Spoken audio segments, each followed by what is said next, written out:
Hi, everybody. I am Nicole Fitzgerald. I am the manager of recruitment for the School of Health and Rehabilitation Sciences. Today, we are here talking with Mark Schmaler and Richard Shine about the hybrid Master of Rehabilitation Technology program. Before we jump into the more interesting things, let's get through the boring, housekeeping notes. Please keep your microphone muted unless you have a question. If you do have questions, try to type them into the chat box, and we will review all questions in the last 15-20 minutes of the session. And at that time, especially since we have a small group, it will be fine to unmute yourself and have a conversation. So type those questions in the chat box. We'll go through those and then we'll kind of open it up to conversation. Use the video feature if you are comfortable. We love to see your faces. We talk to each other a lot, so it's nice to know that we're talking to other folks, talking to some new people. Okay. Now, Dr. Mark Schmaler is the program director of our Master of Rehabilitation Technology program. I'm going to ask him to please introduce himself. He's going to be doing a lot of the talking today. So why don't we get started now? Sure. Thanks, Nicole. And thank you all for attending this evening. Welcome to our informational session on the Masters of Rehab Technology. I am the program director, and by background, I'm actually an occupational therapist, but have worked in the area of assistive technology for well over 30 years, well before probably there was even such a thing as the term assistive technology. So I'm very passionate about this. I still practice one day a week in a clinic. I actually run the clinic, which is also a place where students can get some observations, which we do remotely through telehealth. And I do obviously also some research in the area of assistive technology, looking at large data sets to figure out and demonstrate that, what devices work best for what people under what circumstances. So that's basically in a nutshell what I do. Glad to be here. You mentioned that you're originally trained as an occupational therapist. How did you find assistive technology? How did you move into this field? It's funny. It's a good question. I actually started out undergrad in engineering and then discovered occupational therapy because of a family member with a disability, and I have a disability myself. As an OT, I noticed that the technology wasn't well developed and there was lots of opportunities. So in my first job as a staff occupational therapist, they put me in charge of dispensing wheelchairs. And again, there I noticed that there could be a lot of improvements.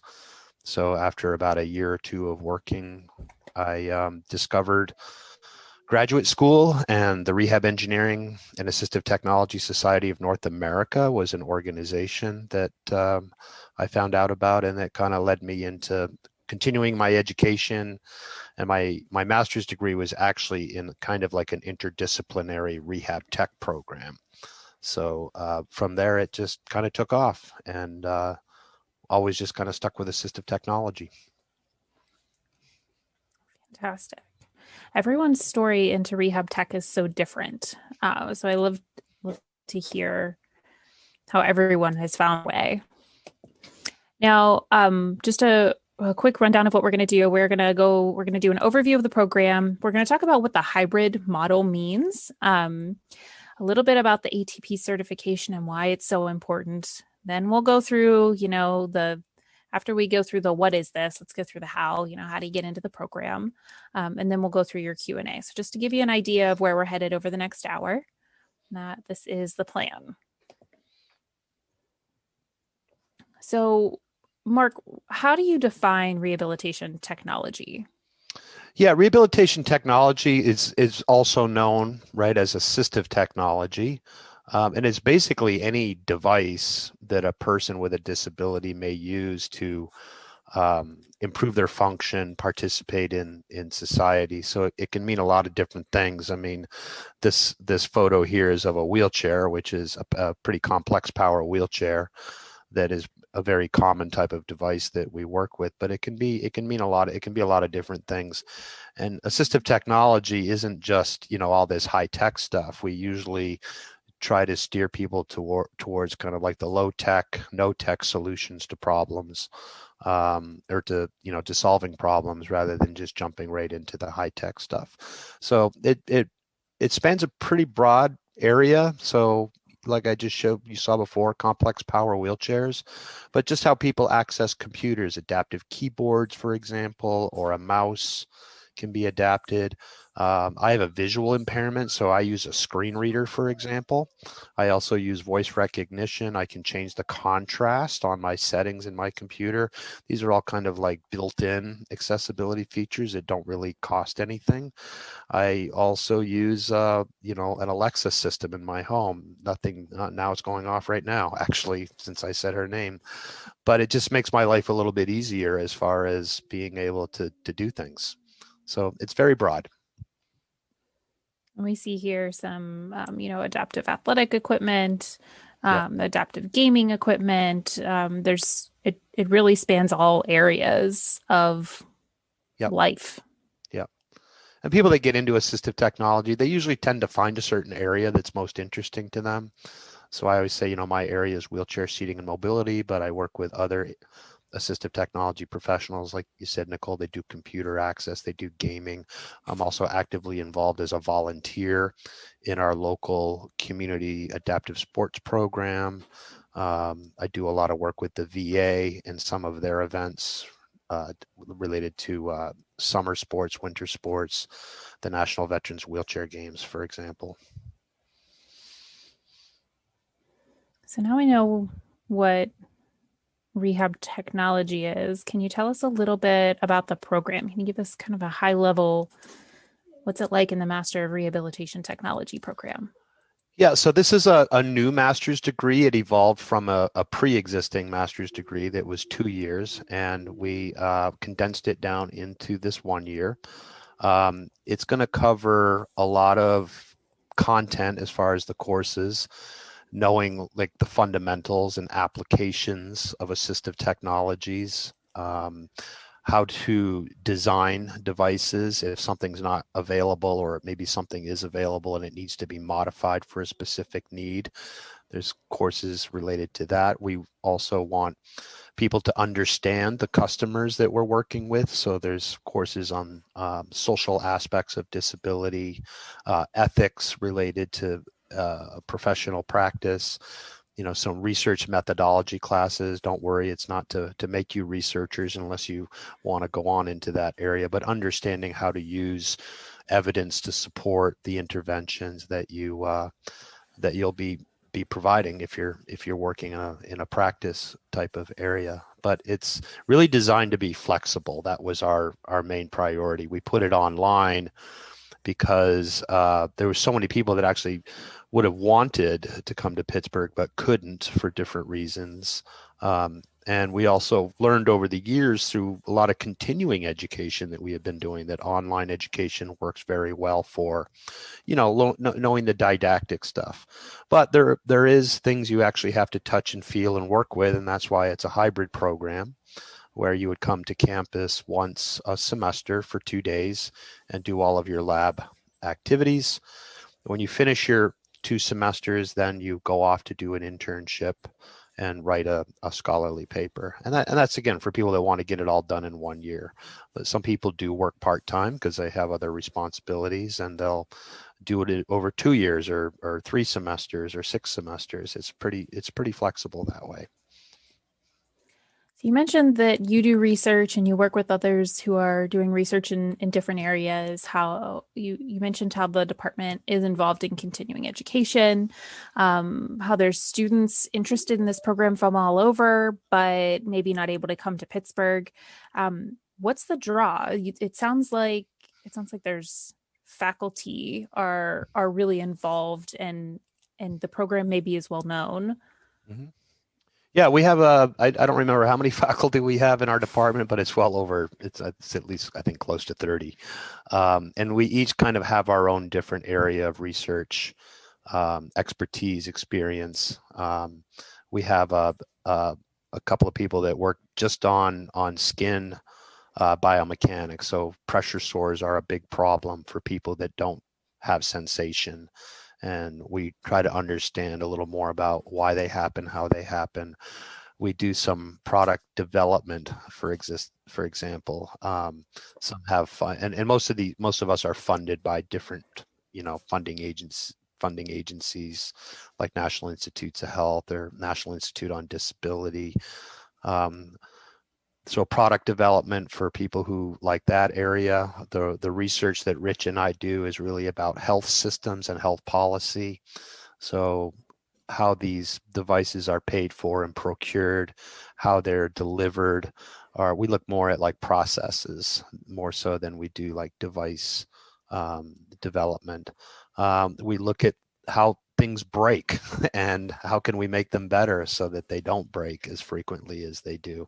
Just like, any device breaks, but we try to understand that and also then design standards of how they should be built so that they do what they're supposed to do and are manufactured, following quality standards. So it's a very broad area. And I think the important thing too is we do have students working in our research labs, either virtually or some just decide they want to work in the lab and build things. So they'll move to Pittsburgh. They'll work as a research assistant, but take their classes online. Others, we have research that's more suited for virtual, such as doing data analysis or helping us to prepare documents and procedures for policy related stuff, or helping us with putting together standards of practice. So there's lots of opportunity. So I see here. Go ahead, Nicole, if you have a question. You got a nice list of the classes. Thanks. Yeah. I was just going to mention that it sounds like you guys have some policy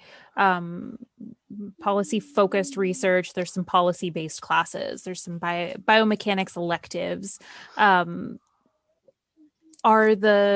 You mentioned how there are faculty in a wide variety of research specialties within the program. Are those the faculty who are teaching each of these topic courses? Yes, absolutely. That's what's nice about this is, so for instance, the courses on the fundamentals of rehab engineering and assistive technology, that's actually taught by a therapist, an occupational therapist that practices in the clinic, and the co-instructor is a clinical rehabilitation engineer that does practice.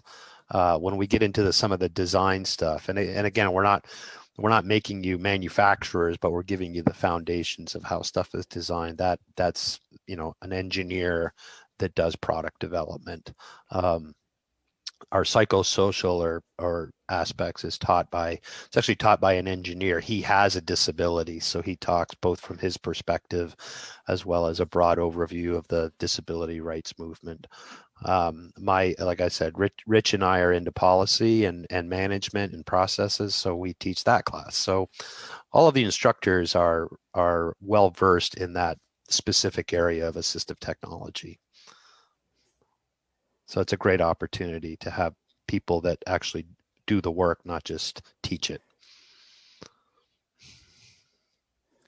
You mentioned that students are going to come to campus once each semester. Mm-hmm. What do those deep dives look like? What are they going to be doing? So in the first fall semester, that's a deep dive for a couple of classes. The introduction to assistive technology, foundation, kind of a foundation course. Spend a whole day in the clinic actually, where we set up stations of all the different types of devices, and there's lab activities that people have to go through. You're going to have to drive power wheelchairs, learn how to program them. You're going to have to learn to adjust manual wheelchairs, so to optimize propulsion.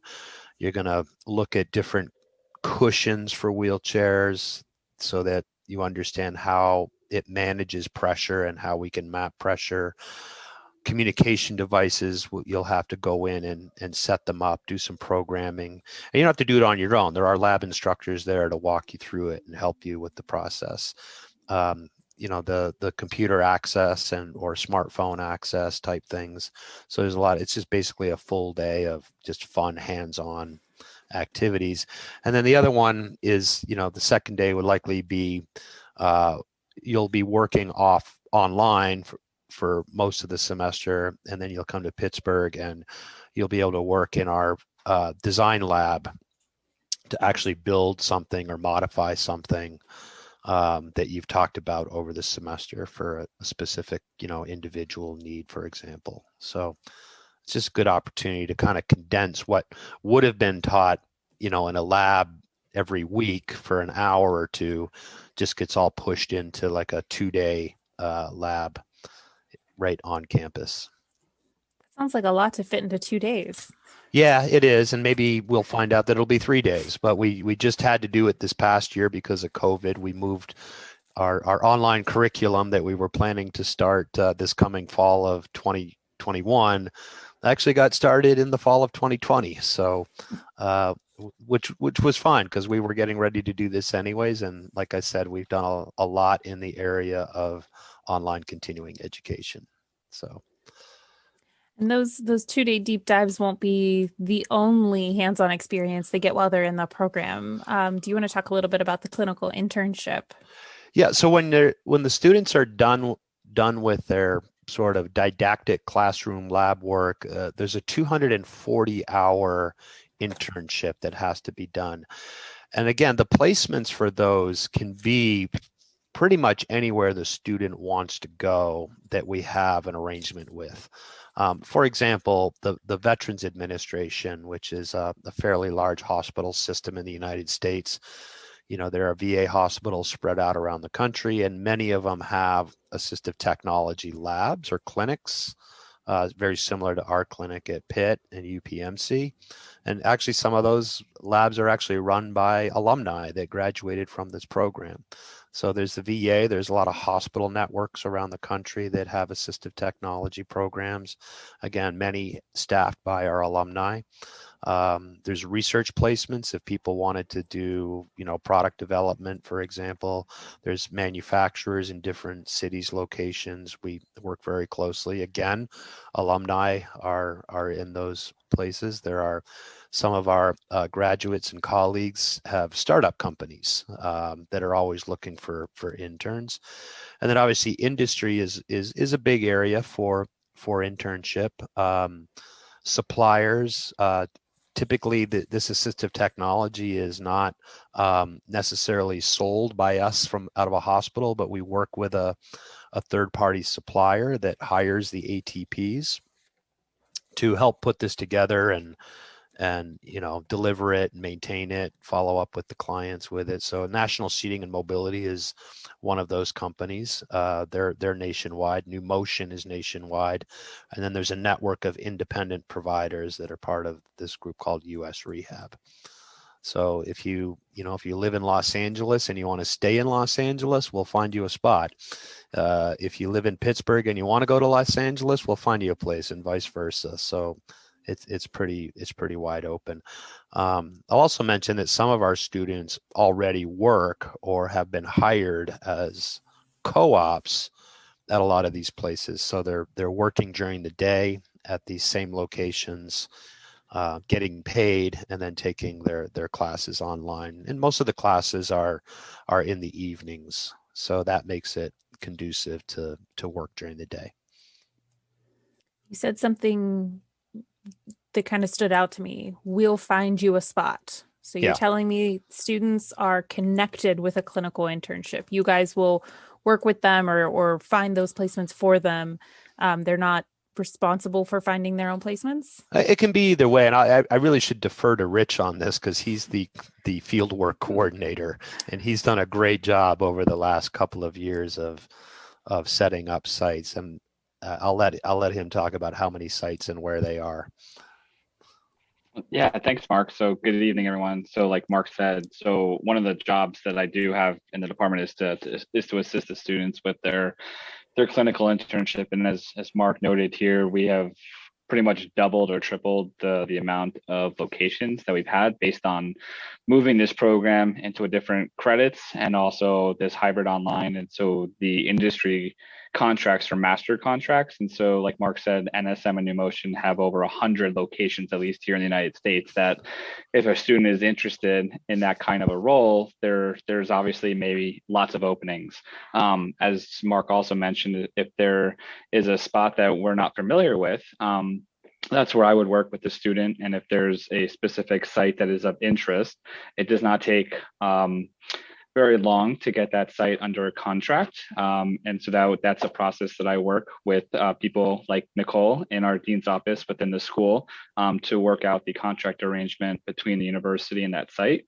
It does take time. And so that's why I always try to plan accordingly with the students who come in and try to work with them in their first semester to see what interests them if they're doing the 1 year. So that way we can plan accordingly for the summertime.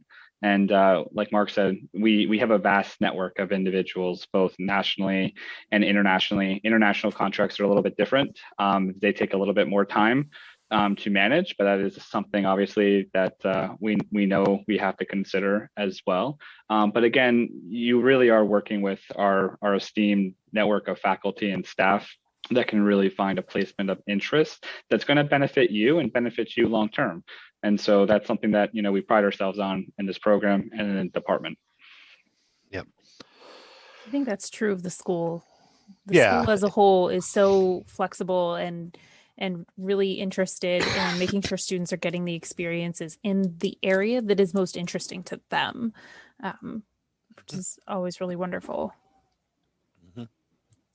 So while students are in the program, they have a lot of different opportunities. One of those that you've mentioned a bit about already is research. In what ways are students getting involved in research in the program?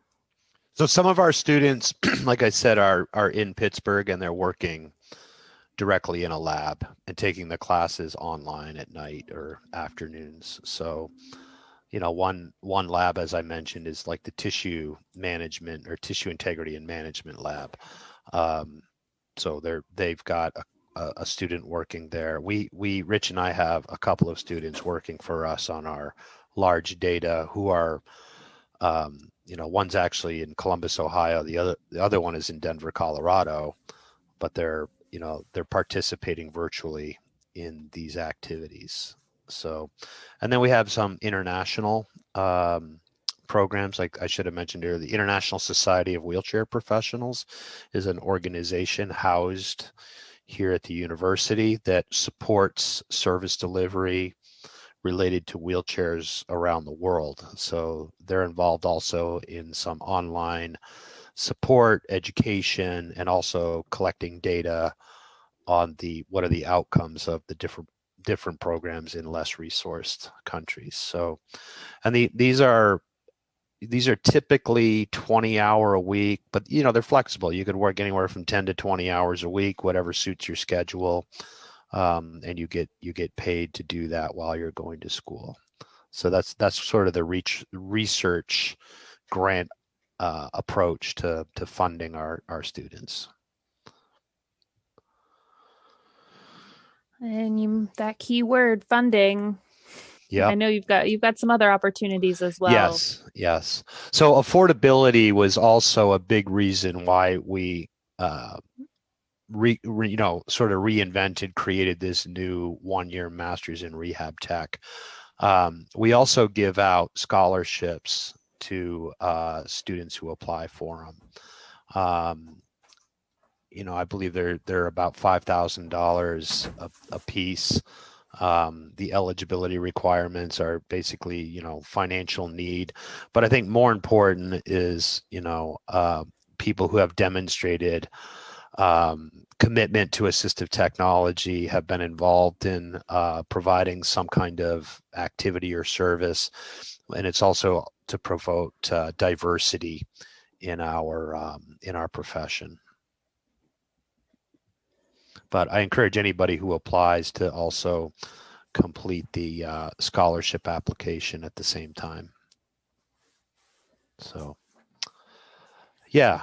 And then I see here the next one is like the paid student workers. So that again goes back to the research projects we just talked about. And that's an available option. And then another program, and I touched on it a little bit earlier. The industry that provides assistive technology, whether it's the manufacturers or the suppliers. So the way the assistive technology industry is set up, and I can talk, more specifically about wheelchairs, but it carries over to all the different areas. There's a big shortage of talent in this industry. So, for example, National Seating and Mobility is a supplier. Um, I believe they have about 130 locations around the country.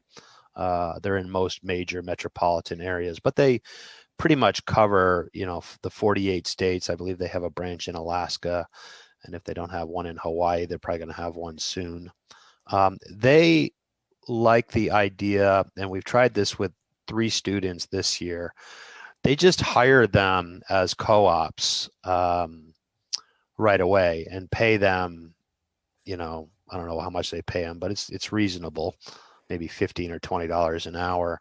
And so you work at the branch and you are assigned to a mentor or an assistive technology professional that's already certified, and you kind of learn the industry on the job. And the advantage to this is, this field kind of grew out of on-the-job training. That's where most assistive technology professionals learned this. They didn't necessarily go to school for it. So that our master's degree is really one of the first and only degree programs in this field. It's sort of like the early days of a lot of professions where you learned it on the job and then it morphed into a university curriculum. So NSM is a big supporter of this because they like hiring people who have actually been trained at an academic level. It also helps to fill the many vacancies that are evolving in their business, and that's pretty much across the board everywhere. So that's, people that say you can only learn this by doing it. Well, this is a nice blend of both. You're going to learn by doing it, and you're going to also take the classes. So it's going to make what you learn in the classroom a lot more meaningful, because you might have seen it on the job that day, and what you see on the job that day, is going to make it more meaningful to what you learned in the classroom. So it's kind of the best of both worlds, and it's worked out very successfully this past year with the 3 students, to the point where, they want to take on more, and they also want to incentivize students through tuition remuneration or scholarships, for example. There was talk about they would pay back 50% of the tuition or student loans that students have if they signed on to work for the company. That's really exciting. Yeah. And you've talked a little bit about the need. So what are the trends looking like? What we've got healthcare trends and disability trends. What are we seeing that is making this so much a need? Yeah, it's a good question, Nicole, and it's pretty obvious. And not to sound like a historian, but healthcare for a long time was kind of this fee-for-service model. You got sick, you went to the hospital, or you saw a doctor, you went to therapy. Healthcare, and if you just not even think about it as healthcare, you think of the population, the graying of America, and it's not just the U.S., it's everywhere. People, as they are aging now, are not going to want to go to a nursing home, for example. Hospitals don't want people filling their beds anymore. They want them healthy. They want them living in the community. We've really shifted from a model of just, you have a problem, we'll fix it. We're very preventative now, and we're very focused on making sure people can function and live in the community, because that's where people want to be, and it's also a much more cost-effective way of taking care of people. So if you think of that, and then you think of people with disabilities, or you think of an aging population, assistive technology plays a critical role to ensure people with disabilities can function and live in the community. I mean, people with disabilities has a 70% unemployment rate. That's unacceptable. There's no equity to that. So we need more assistive technology so people can go to school and get jobs and pay taxes and live. And we need accessible houses and transportation and computer systems and wheelchairs and prosthetic limbs and all those important things to keep people living in the community. So it's a very exciting area to get into right now. So yeah, so if you see the trends here, it's pretty obvious what's going on. If we look at the providers, you put this slide up here. This was a study actually that one of our former students did. She now graduated and works for New Motion down in New Orleans and is doing extremely well, but she needed a scholarly paper or a thesis project. And I said, I'm trying to put together this new master's degree, but I have to sell it to the university. And one of the things they're going to want to know is, what does the job market look like? Why, the university is not going to just say, hey, Mark Rich, go ahead and start a new degree program. What's the need? And so we kind of knew this, that the average age of a assistive technology professional, was in their 50s, a lot like many professions. And then we looked at, how many people are projected to retire over the next few years, how many new people are coming into the profession, and it was pretty staggering. So we're running kind of a deficit of professionals, and that's why when you look at companies like New Motion and National Seating and Mobility, at the corporate level, people who run the company are saying, we're going to have a problem. So we need to start recruiting new blood into this profession. And what can we do to get people like yourselves to know about it and want to go into the field? Because we've not done a very good job, I would say, over the last 20 years of letting people know who we are and what we do. And now's the time to do it. The timing for everything right now is really good. So the job market looks really good, is what I'm saying. So who are we? Why is that ATP certification valuable, and how do you become an ATP? Yeah, so the ATP is just it's a credential based on taking a board exam. Think of the ATP as no different than any credential like OTPT. It's what you put after your name. When the ATP first came out in the mid 90s, it didn't really have any what I would call teeth because no one required it. But now a lot of the insurance companies, payers, hospitals require that you be a certified assistive technology professional in order to work. Medicare and all the other insurance companies will not let you bill for assistive technology unless you're an ATP. So the requirement is to sit for the ATP exam. If you just had a high school degree, it would be 6,000 hours of work experience, which is basically 3 years of work. If you had a bachelor's degree, that got knocked down to 3,000. If you have a master's degree, it's 2,000 hours. If you have a master's degree in an accredited program like ours, it gets knocked down to like 1,000 hours plus your credits. So basically you graduate the day you graduate, or close to the day you graduate, you're ready to sit for the exam. And that's really what the employers want to see, is that there's no extra time of on-the-job training before you can sit for the exam. And you can basically sit for the exam anytime you want. Once you've hit your hours, you're now a bona fide ATP and you can bill insurance companies for your services. So that's why it's important. And then, the important thing about the ATP is it has its own standard of practice, code of ethics. It's protect the public, let people know that you're not just some person selling assistive technology or providing assistive technology, but you're following a standard of practice. So we have a little bit of information here about where ATPs work in industry, in universities and hospitals and home care. Mm-hmm. And we know that we see that the starting salaries are nothing to shy away from. Right. But who do you work with as an ATP? Who could you be working with? So obviously you're working with a person with a disability and their family. That's the center point of who you're working with.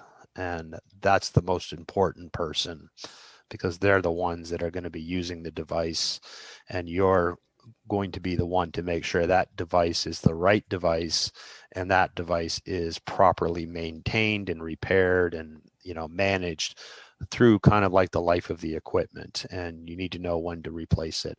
You're also going to be working closely with other professionals, and if you're working in a healthcare environment, you're going to be working with other rehabilitation professionals like OTs and PTs, for example. But most OTs and PTs don't know much or don't get taught much about assistive technology. So that's why the ATP kind of fills that really important kind of gap in the service delivery. It's that person that knows the technology and helps consults with the rest of the team to identify the best. So if you're working in a school district, you're obviously going to, again, probably be working with some therapists, speech pathologists, but the special educators and the students with disabilities, and making sure they have the resources and technology to get through school, be able to graduate and move on from there. Some of our students work for funding agencies, so they can do everything from claims review, helping to write policies of what devices should be paid for, how much they should be paid for, those kinds of things. So you're going to be really working with, you're not going to be working on your own is what I'm saying. Yeah. So let's jump over into how do I get into this program? What are you looking for as far as prerequisites go? Prerequisites, I tell, we have some basic things. Some people are always worried that if they don't have a computer science or an engineering background, they're not qualified. This is applied technology. Now, there are lots of engineers that do go on in this area, but we really want you to have anatomy or physiology so you understand what the human body is and how it works. We obviously want you to have English proficiency and composition, which is also important because communication is essential to any profession. So those, I believe, are the two main ones. Oh, and a statistics course. I forgot it.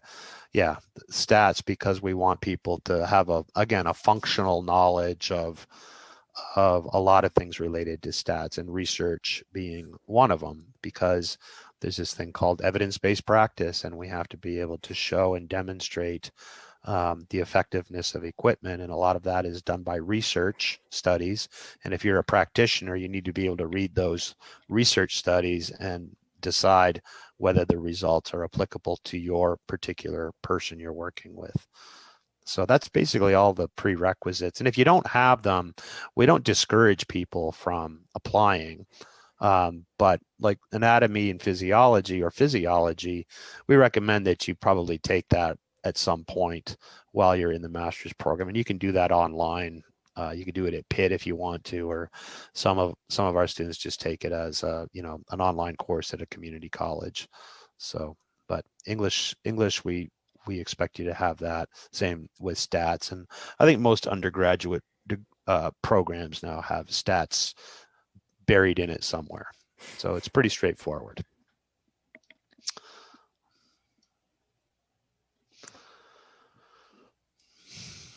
And what are the intangibles that you're looking for students coming into the program? Yeah. And I think this is probably way more important than your prerequisites, for instance. But when we look at applicants and we look at their personal statements, we want to see that the student applicant has a desire to help others. I mean, if you're not interested in helping other people, this is not the right field to go into. Or maybe focus your attention somewhere else. We want to know that they're motivated to learn, and they got to show some interest in disability rehabilitation, assistive technology. Those are the key things. And part of this is, this is a commitment. If if you're not interested in doing this, then don't do it. And it's also a commitment on us as faculty. I don't like to be wasting my time trying to teach students that really have no interest in this field. So that's really the most important thing. And I've not seen very often where a student comes into this program without those characteristics. All right, we're going to jump over to Q&A now. So you said the last 15, 20 minutes, we're right in that ballpark.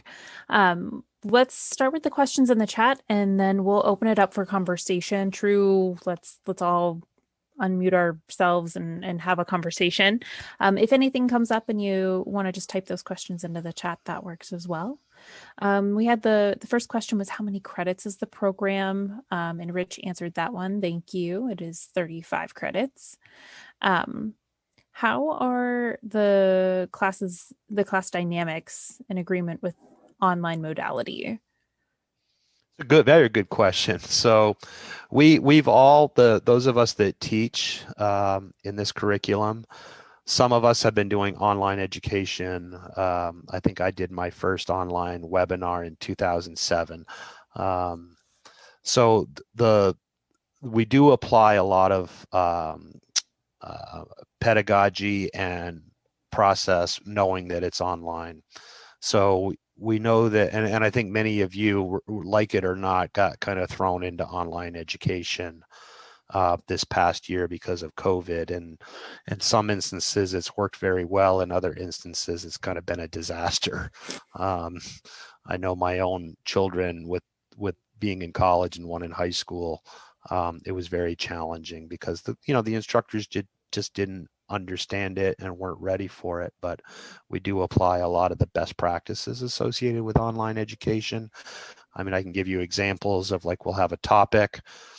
Someone will, one of the instructors will give a brief overview of the situation.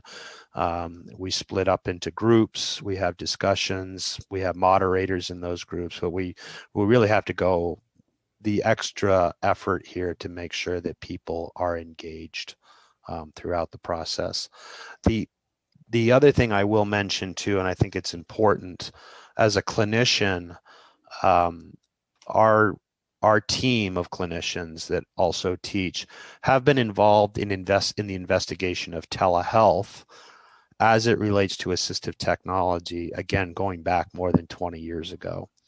So what happened with COVID in our clinic is the patients couldn't come in, but they still had some pretty dire needs that had to be taken care of. So it was, in one sense, a blessing for us because we finally got permission to do telehealth in the real world instead of in our research lab. The kind of serendipitous opportunity is our students can log right into the telehealth encounter and do their observations straight through that. So, and what I found from that as a clinician is being able to see my clients in their home versus in the clinic was a whole lot more meaningful, because I see where they live and what they do compared to just seeing them in the clinic. Now, the clinic is good for certain things that you can't get through telehealth, but I think it's far outweighed by watching people function and do things in their home. So that from a teaching perspective, it turned out to be a great opportunity, because we have students all over the country that can just log right into the telehealth encounter and watch us work with the client. And we have the telehealth thing is an interesting one, because we have our ATP colleagues, suppliers at the home setting up the telehealth encounter. So that's kind of a new area that we're teaching our students, is how to use telehealth and what role you're going to play as what we call a telehelper, telepresenter. So I know that's a long-winded response, but I really wanted to get that out there to let you know that we know what we're doing when it comes to online education, because we've been doing it long before COVID, and we know what we're doing from a tele-rehab, telehealth perspective, because we've been doing it for a long time. I always said it takes a pandemic sometimes for us to move our agenda forward. So that's why I think it's a great experience. And then you'll get Telehelper. there's actually Telehelper. I love that. no, it's actually a term that we created years ago because the Veterans Administration has been paying us to develop telehealth and do telehealth, and they came up with and it's a telehelper. I mean, many people with disabilities can't just set up their computer or their smartphone and can't do certain things, so you just need that person right there that's kind of serving not only as the ATP supplier, but the telehelper. And then the other part of it is telepresenter. They're presenting the case. They're moving the camera around the house to see how they do things and what they do. So it's pretty cool stuff. That is really interesting. Yeah. All right. So the next question, can the internship be done outside the US, for example, in Europe? Yeah. So Rich was just saying that international sites, if they're I don't know what we have, but it just may take us some time to set up a contract with them. But I will say, if you already have a site in mind, we can set up a contract. Chances are we may already know them. We have lots of colleagues in Europe. I work very, very closely with people in the UK and more so in Ireland. One of my closest colleagues runs the Assistive Technology service out of Dublin and covers pretty much the whole Republic of Ireland. And then I've got another colleague up in Belfast. We've got colleagues all over the UK. We've got a few here and there in Europe, one down in Porto, Germany, lots of opportunities in like Sweden, Norway. So yeah, you just have to tell us what you're looking for or where you want to go. From a school-wide perspective, I can tell you that this is not the only program that would be able to set that up. It wouldn't be a first for the school to set up an international clinical experience. So it's definitely a possibility. Yeah, there's a guy right at the school that's what he does, is sets up contracts for field works all over the place. So yeah. So you mentioned the trend of more community-based care. Does your program work in relation with the Office of Developmental Programs here in Pennsylvania? We work we do see a lot of clients from those services. And actually my background going way back was in developmental disabilities, and as people were being transitioned from institutional care to community care. But yeah, we see those clients in our clinic quite frequently because they have obviously moved to the community and they have lots of assistive technology needs. So, but yeah. And do we need the ATP certification if we have this master's degree? I don't see why you wouldn't get it. It's like going to OT or PT school and deciding not to sit for your boards. So yeah, that brings up a good question. You will need it if you want to bill your services. How's that sound? And most at least on the supplier side, would not hire you unless you were either had your ATP or planning to get it. Just like any clinical profession, having that certification is right. But if you're already I guess the other option, if you're already like if someone was already an occupational therapist or a physical therapist or a teacher or something, and you just wanted to do the master's for the purpose of advancing your profession, your career, no, you don't need the ATP. But if you wanted to, like I said, if you wanted to work in industry, you would need it. And we do have people that don't get the ATP just because they already have some other healthcare credential or some other kind of license, like teaching, for example. Okay. And how many students are typically accepted into the program? We can go anywhere. It really depends on how many are qualified. We're always a very small program with about 10 or 15 students because we were more focused on research and they were all on site. We can take up to 25 is what we're planning to do now. So right now I think we have 13 or 14 in the program, and we're shooting for about 13 or 14 this year, if not more. And that's what's nice too. We don't want it to be too big, because then we start to dilute, the program, and the online teaching becomes more complicated. We really like to keep it a kind of smaller group. So if we're splitting people up to do projects, we don't want more than 3 or 4 in a group. All right. Do we require the GRE?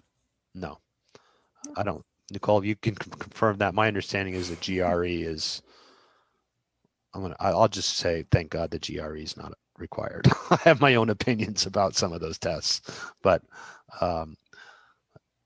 so no, don't worry about the GRE. I will say that from this past year aside, even without the issues of finding a testing facility this past year, a large number of our programs have been moving towards not requiring the GRE. I think that is fairly standard move at this point. Everyone's kind of phasing that out for the most part. I am going to jump to our next slide just so that you have some additional contact information. We have Dr. Schmaler's information here, as well as Bethany Smanchik. She's the the admin for the program, and then Richard Shine, who is also on this call. I believe all 3 of you put your information here because you're all more than happy to chat with anyone who has additional questions or wants to talk one-on-one. Is that a fair statement to make? Yeah, not only is it fair, we also do actually talk to potential students, so don't feel you're different. I mean, I actually at 9 o'clock I have a Zoom call with a guy in Beijing about potentially coming. He was going to attend this, but he wasn't up yet. So, but yeah, we talk to people all the time, and we enjoy talking to people. The best is probably you can email any one of us, and we'll come up with a time. All right. So we have 6 minutes left. No more questions in the chat. If you have any questions, either type them into the chat. Go ahead and unmute yourself, and we'll sit in awkward silence for a moment.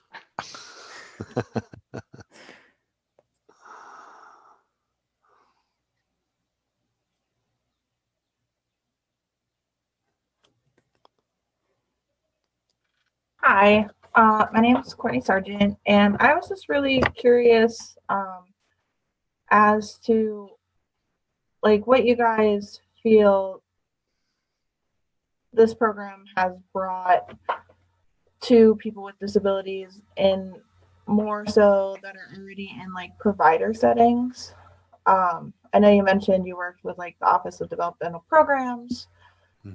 Where you get people from the community, but have you guys set up any kind of relations with different providers as far as people who assist or support people with developmental disabilities? I'm just more so curious, and if that's not an appropriate question for this time, I would love to set up a just more so talk about that for a special interest in. Yeah. No, that's a very appropriate question. The disability, developmental disabilities, and the agencies that serve that population, like I said, are part of our clinical service.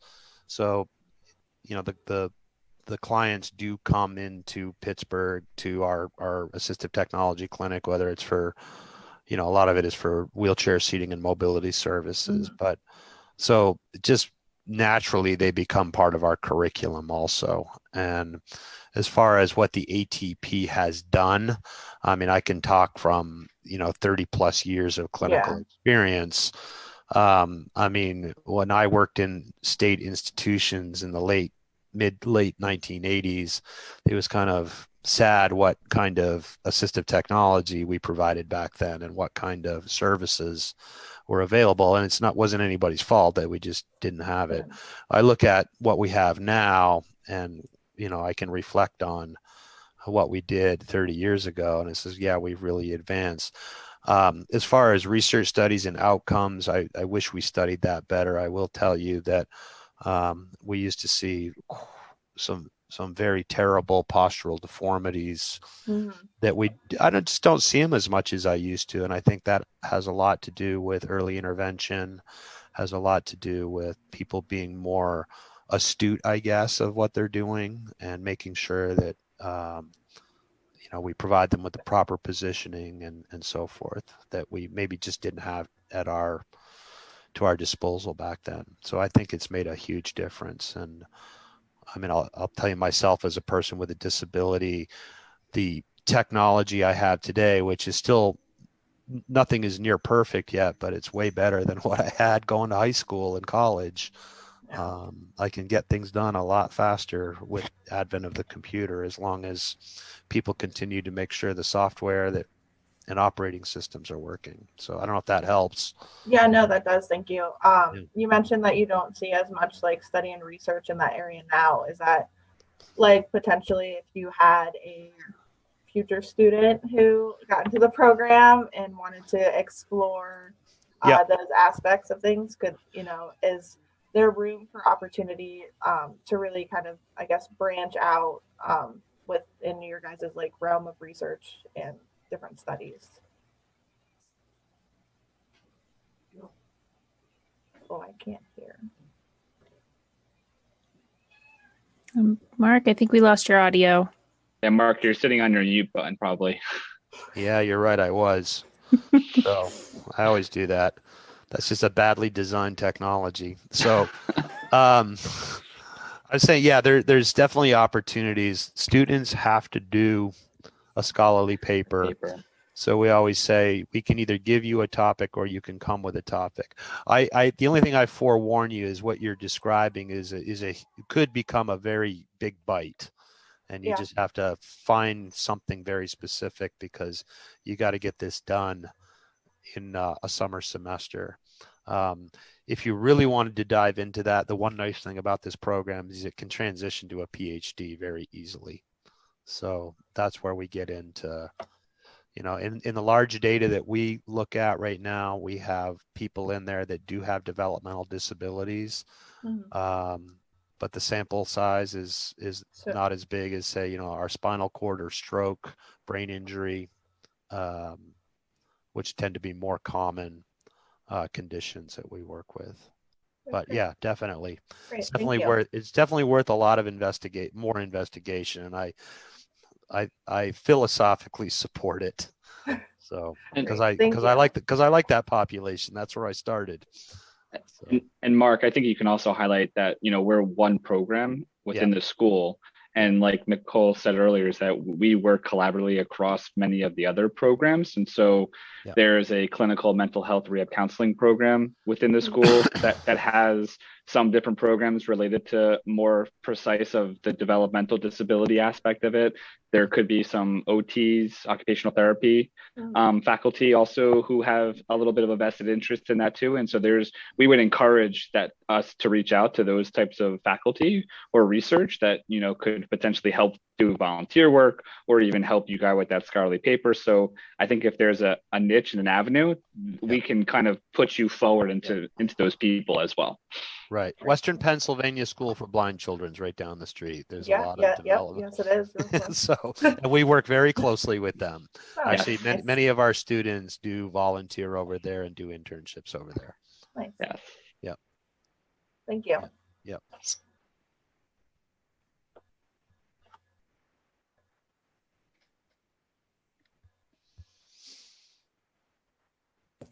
Here I am talking to you guys and I'm muted. Thank you, everybody, for joining us today. We're 8:01, so we're going to get this wrapped up, but please reach out if there's any additional questions. I've seen some thank yous in the chat. Thank you for participating. So thanks for being here with us today, Mark and Rich. We of course appreciate your time and your insights into the program. We will be following up with everyone afterwards, so be sure to reach out to us if you have any questions, but you'll also be hearing from me as well. So if you need anything, please let us know. And thank you so much for being with us this evening. You've been a wonderful group to talk with. Thank you, guys. Great. Thank you, everyone. Thank you. Have a great evening. Bye. Have a great evening. Bye-bye. Bye-bye.